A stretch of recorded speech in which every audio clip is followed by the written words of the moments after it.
Chapter 8. Linnisport.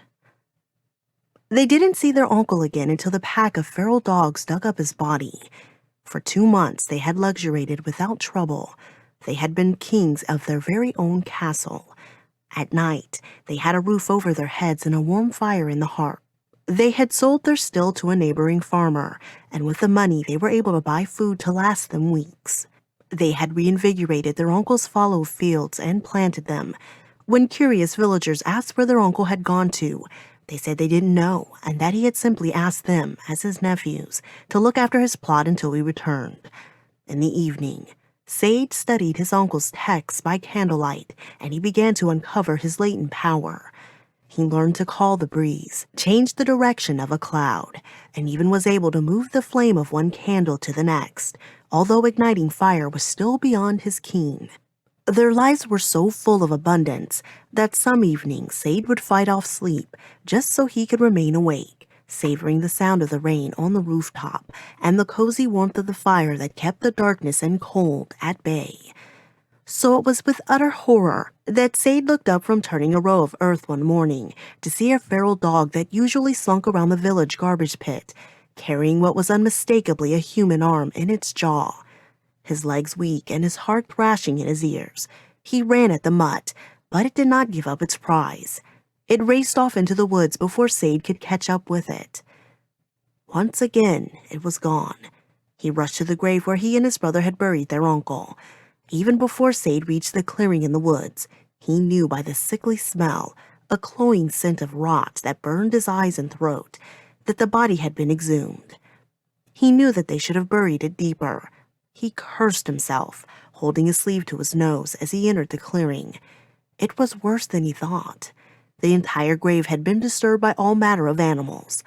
A buzzard flapped up into the air, startled by his appearance. Rats scurried away from where they had been feeding on what was left of the torso. The limbs were all gone, gnawed loose and carried away.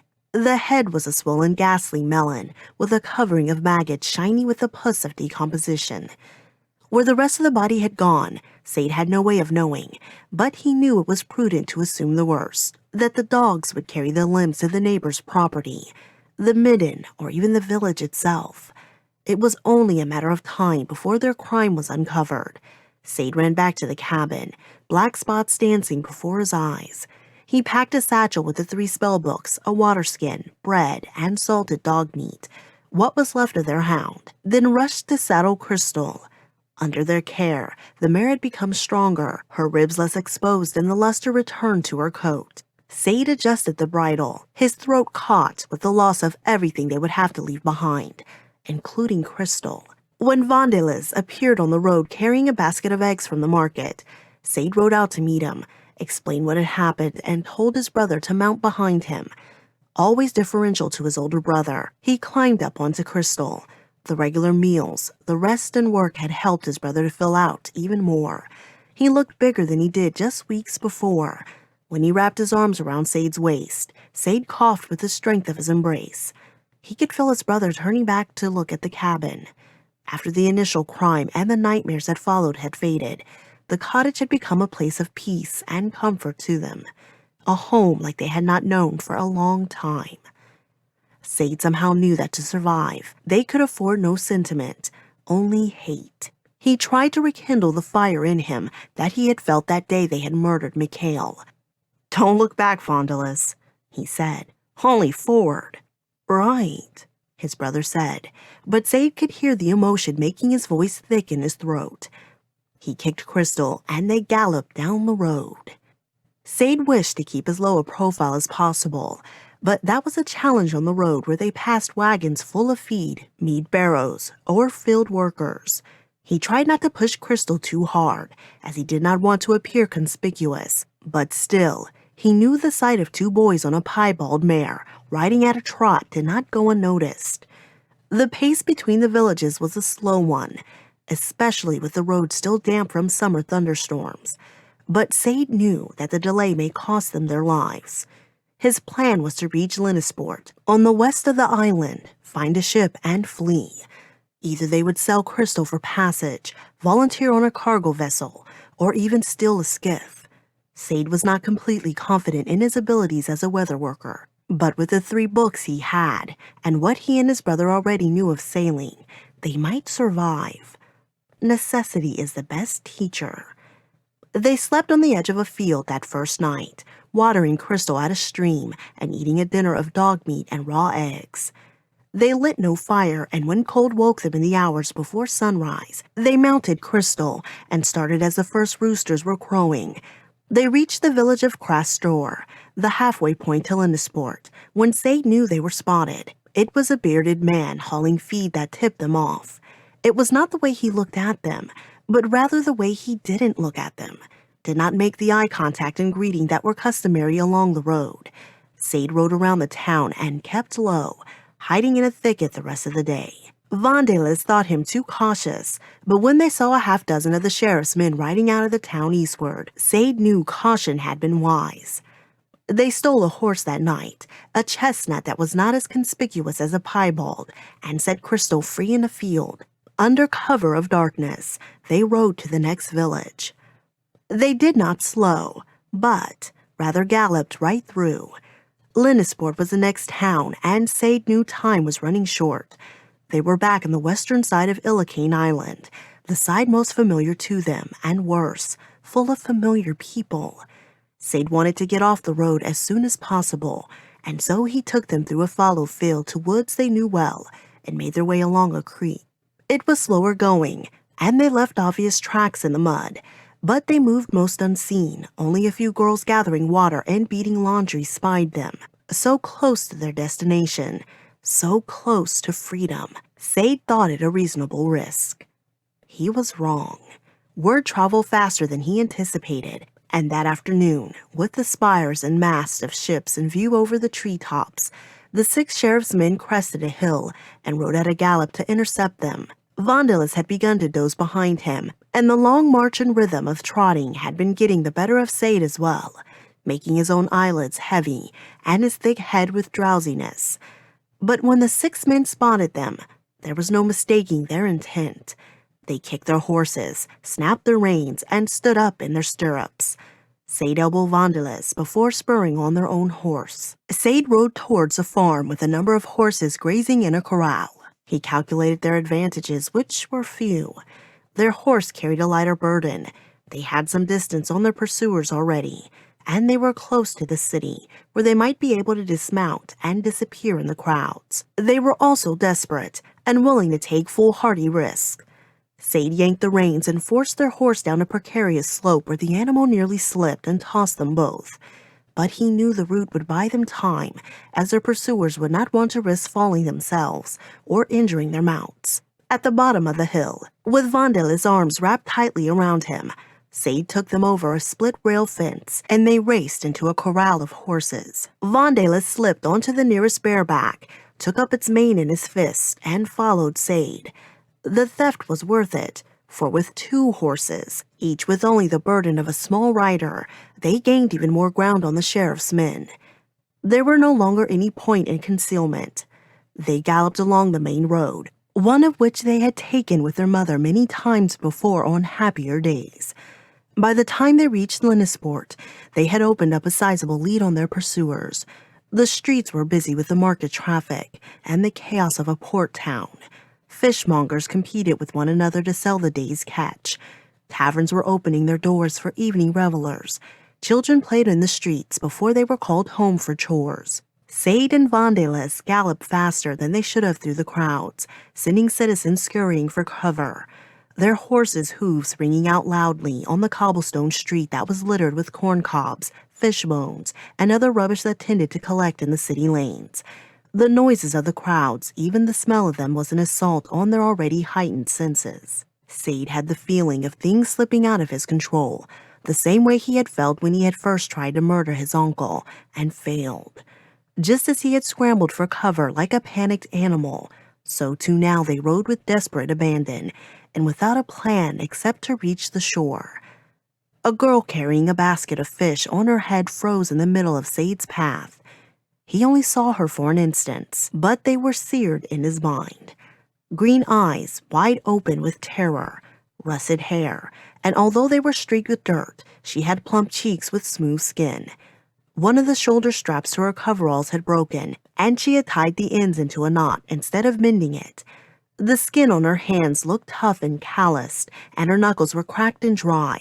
She was small, but she loomed larger than any obstacle in their path so far. What family did she have? A mother, a father, who had sent her to gather fish and carry them to market. Siblings whom she loved and hated, as Sade loved and hated his own brother by turns. In that moment, when the cries of the sheriff's men could be heard at their backs, Sade decided none of it mattered. They had chosen the path of life, of freedom, and others would pay the price before they did. The horse stumbled as it rode the girl down. The basket tumbled, fish went spinning into the air, and a woman off to the side screamed. Sade chanced a glance backward, only to see his brother and his pony leap over her twisted body. Sade's hands, already shaking from the madness of the chase, trembled as if he were suffering from great fever. He squeezed them into fists to steady himself. The dogs were within sight. Sade felt nearly free, and yet somehow burdened and heavy at once. He shook his shoulders and head as if to shed the feelings clouding his mind, and focused on their goal. Only survival matters. The world had taught him it cared not for them, and so he would not care for it or its morals. It was pure selfish desperation that drove them now. They were seagulls on the cliffs, panthers in the wood, sharks in the sea, doing what they had to do according to nature in order to live one more day. Sade tried to steel himself with the knowledge that to be so free of compunction was liberating. They dismounted when they reached the water and ran for the dock where smaller boats were moored. They passed skiffs, board boats, and catamarans. Without speaking, they both understood that they had to steal a boat from the very end of the pier if they were to escape. Vondales picked up a hatchet that a sailor had set on the planks beside him. When the sailor got up to pursue them, Vondales swung the hatchet at his head, and he tottered back and fell into the water. Sade looked behind them to see that the sheriff's men had reached the pier, their horses foaming at the mouth and streaked with sweat. They dismounted and brandished spears, wading nets and clubs, closing in on them. Other men from the town had joined the pursuit, eager for a fight, for punishment, to avenge the chaos and injury Sade and his brother had wrought. Sade fumbled with his satchel and began to flip through the pages of one of the spell books. "Come on!" Vondales called to him from beside a cleat where he was unmooring a skiff, the opening sea beckoning just over his shoulder. Sade leapt into the boat, and Vondales shoved them off into the water, the initial momentum carrying them a few feet into the harbor before they slowed and began to bounce idly in the chopping water. Sade slapped pages aside as he searched for the enchantment to call down a breeze. The end of the dock was soon full of menacing-looking men. It took only an instant for the two of the sheriff's men to make the decision to swim after them. The crowd cheered as the sheriff's men kicked off their boots and dove into the water. "Hurry, Sade!"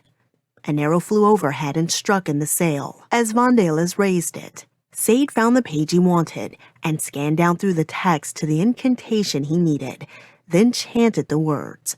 His concentration was broken when the boat rocked violently.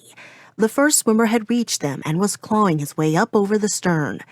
Vondales brought the hatchet down on the man's bending wrist. Sade saw the flash of blood and the severed hand fall onto the thwart. The bloody stump retreated quickly as the man fell back into the water, screaming a second time as the salt water struck his open wound. Sade turned back to his book, aware that another arrow had just lodged itself into the gunwale beside him. A third whistled by his brother's head as he ducked down into the stern. "Sade, read!" he cried. Sade read the words out again. He flexed his fists and forearms, pressed them to his head, and repeated the incantation over and over. He concentrated on the sensation of power in his fingertips and the thought of a breeze, no, a gale, in his mind. For a moment, his heart sank with regret that his mother had not sent him to apprentice with his uncle, even as cruel as he was. More splashes, more arrows in the shrouds. He repeated the incantation again. Archmages could think the words and will the spell into existence, but Sade was no archmage. His brother's eyes met his own for a moment before Vondales turned back to the water, where the second swimmer was nearing. Sade tried the words again. The power was tingling in the tips of his fingers to the point of pain. He had tried every variation of pronunciation he could imagine. The sail only fluttered gently in the world's wind. Yet he could feel the soft rush of air, the beginning of a stiffer breeze on the back of his neck each time he said the words. He called out the final word to bind the spell in place, just as the second swimmer reached the boat. He clumsily swung a studded mace at Vondales, who smashed the swimmer's fingers with the flat end of the hatchet. He slid back into the water, but began to hammer the side of the boat with the mace. Sade pictured water gushing in through the hole and filling the space at their feet. They would be lost. He closed his eyes once more, trying his best to shut out the images that flashed through his mind. The bloodthirsty crowd, the girl he had run down, his mother's sunken and wasted face. A seagull on the wind.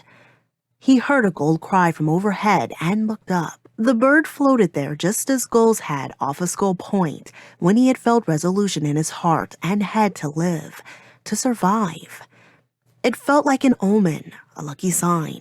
It flapped its wings and moved towards the sea, towards safety, freedom. Sade was breathing rapidly, his chest puffing in and out. He took a deep breath, steadying himself on the gunwale, and repeated the words. He had no need to read them now. Desperation made for a quick memorization. He said them once more, slowly, deliberately. Magazine, Morpheus, Lom. I'll breathe Trulette. Sade, more are coming! 9. The sail suddenly snapped tight. The rigging groaned as it stretched and a wave formed at the bow.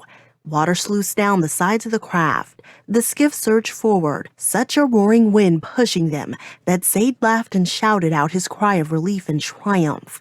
When it had mattered, he had called the wind. Vondales stepped into the stern where he picked up the severed hand and flung it into the sea like some strange starfish cursing at those back on the dock. Sade didn't need to hear the words his brother spoke. He couldn't over the wind. But he could read Vondales' lips, and even better, read the relief and pride in his face. You did good, he was saying. You did good.